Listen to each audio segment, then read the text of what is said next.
Olá, pessoal. Então, nós chegamos à última parte da nossa aula a respeito da cadeia transportadora de elétrons, fosforilação oxidativa. E nessa nossa última aula, eu vou falar um pouco a respeito das moléculas que agem como inibidores, bloqueando o transporte de elétrons ou inibindo a síntese de ATP. Essas moléculas, elas foram extremamente importantes no processo de elucidação de como acontece o fluxo de elétrons através da cadeia transportadora, uma vez que esses bloqueadores, eles bloqueiam especificamente algumas etapas e isso permitiu que se mostrasse que a cadeia transportadora de elétrons, ela acontece de forma contínua e direcional. Aqui eu estou dando alguns exemplos de inibidores que bloqueiam etapas específicas da cadeia transportadora de elétrons, como é o caso, por exemplo, aqui da rotenona, que ela bloqueia a atividade da NADH-ubiquinona, óxido redutase, bloqueando a transferência de elétrons para a ubiquinona e, portanto, a formação da ubiquinol e a continuidade da cadeia transportadora de elétrons. Nessa figura aqui, nessa tabela, a gente tem um resumo de vários dos inibidores da fosforilação oxidativa. Esses inibidores, eles podem agir inibindo a transferência de elétrons, é o caso, por exemplo, do cianeto, que inibe a citocromo oxidase, do monóxido de carbono, que inibe essa mesma enzima, da rotenona, que eu já mostrei que previne a transferência de elétrons dos centros ferro-enxofre para a ubiquinona. A gente pode ter inibidores que inibem a ATP sintase, como a aurovertina, que inibe a porção F1, ou a oligomicina, que bloqueia a FO. A gente pode ter inibidores que bloqueiam a ATP-ADP translocase ou adenina nucleotídeo translocase, então bloqueiam essa troca de ATP sendo jogado para fora da mitocôndria e ADP sendo jogado para dentro. E se eu não tenho ADP, eu não tenho substrato para a síntese de ATP.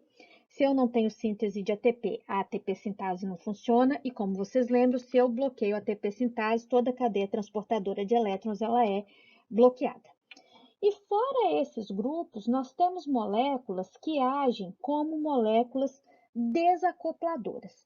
O que é um desacoplador? Um desacoplador é uma molécula que vai separar o processo da cadeia transportadora de elétrons do processo da síntese de ATP na membrana mitocondrial interna.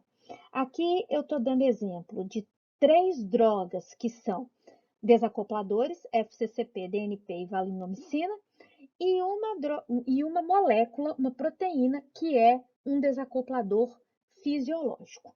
Mas vamos entender um pouco melhor como esses desacopladores funcionam. Essencialmente, o que é um desacoplador? Um desacoplador é uma molécula que vai fornecer aos prótons que estão no espaço intermembranas um caminho alternativo para voltar para a matriz mitocondrial. Ou seja, se eu tenho um desacoplador, os prótons podem voltar para a matriz mitocondrial sem passar pela ATP sintase. Dessa forma, eu posso ter cadeia transportadora de elétrons sem que haja síntese de ATP. Um tipo importante de agente desacoplador é o desacoplador que funciona como o dinitrofenol, o FCCP também funciona assim, que é uma molécula hidrofóbica pequena, que é capaz de se ligar ao próton no espaço intermembranas. Quando essa molécula hidrofóbica ela se liga ao próton, ela pode atravessar a membrana mitocondrial interna, porque ela é hidrofóbica, e levar o próton para dentro da mitocôndria. É o que eu estou mostrando aqui em relação tanto ao dinitrofenol quanto ao FCCP. O dinitrofenol e o FCCP, eles são ácidos fracos, hidrofóbicos. No espaço intermembranas, a gente tem uma concentração alta de prótons. Então, essas moléculas tendem a se ligar ao próton. Elas atravessam a membrana, por causa da sua hidrofobicidade, e quando chegam na matriz mitocondrial, como a concentração de prótons é baixa, esse próton é liberado pelo ácido fraco. Dessa forma, o gradiente de prótons é dissipado e eu não faço síntese de ATP, embora esteja acontecendo a cadeia transportadora de elétrons. E existe uma família de proteínas que são as termogeninas ou proteínas desacopladoras que fazem esse processo de desacoplamento de forma fisiológica.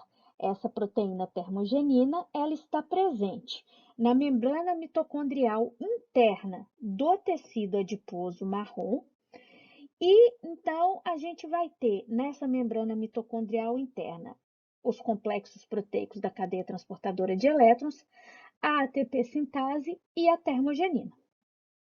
A cadeia transportadora de elétrons ocorre ao acúmulo de prótons no espaço intermembranas, e esses prótons nesse tecido, eles têm dois caminhos para voltar para dentro da mitocôndria.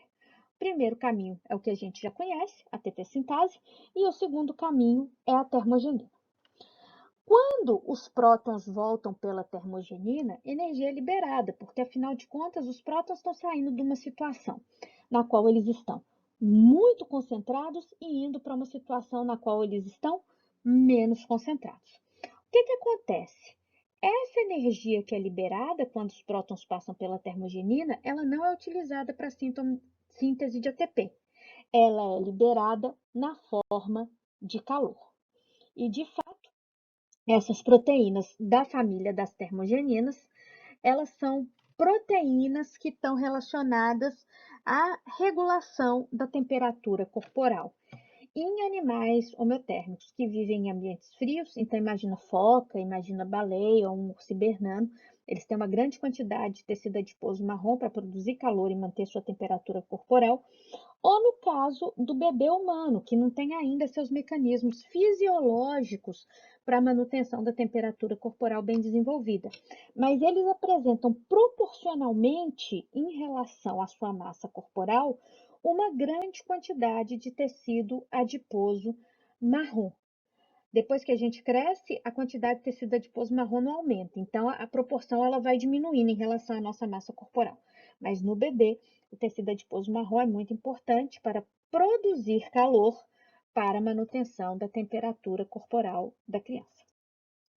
E para finalizar, eu estou mostrando aqui apenas a estrutura do DNA mitocondrial. Vocês lembram que a mitocôndria ela tem o seu próprio material genético. Para mostrar para vocês que nesse DNA circular, que é o material genético da mitocôndria, a gente tem alguns genes que são importantes para codificar proteínas da cadeia transportadora de elétrons. No entanto, a mitocôndria, ela depende do DNA nuclear para que ela possa codificar suas proteínas. Aqui, então, eu estou mostrando em cor de rosa as proteínas que são codificadas aqui, os genes, né, que codificam para proteínas, do complexo 1 da cadeia transportadora de elétrons. O complexo 1 da cadeia transportadora de elétrons tem mais de 43 subunidades e dessas, 7 são codificadas pelo DNA mitocondrial. Em azul, eu estou mostrando aqui uma proteína do complexo 3, que é codificada pelo DNA mitocondrial. Então, das 11 subunidades, uma das subunidades do complexo 3 da cadeia transportadora de elétrons é codificada pelo DNA mitocondrial. O complexo 4, ele está aqui, os genes que codificam para proteínas, para subunidades do complexo 4, eles estão destacados aqui em verde. Então, das 13 subunidades, 3 são codificadas pelo DNA mitocondrial. E da ATP sintase está destacada aqui em roxo. Então, nós temos aqui 2 genes. Então, das 8 subunidades da ATP sintase, 2 são sintetizadas pelo DNA mitocondrial. O resto do material genético aqui, essa porção em cinza, é a região de controle da expressão dos genes. São regiões de controle, nós temos aqui mais de uma região em cinza. E em marrom, nós temos regiões que codificam para RNAs transportadores de transferência. Vocês observaram também aqui que não existe parte da proteína do complexo 2, que é o complexo da succinato desidrogenase, que seja codificado pelo DNA mitocondrial. Então, pessoal, a respeito da fosforilação oxidativa, é isso que nós tínhamos para estudar e nós podemos, então, daqui a pouco, passar para o nosso próximo tópico. Eu agradeço pela atenção de vocês e até a próxima.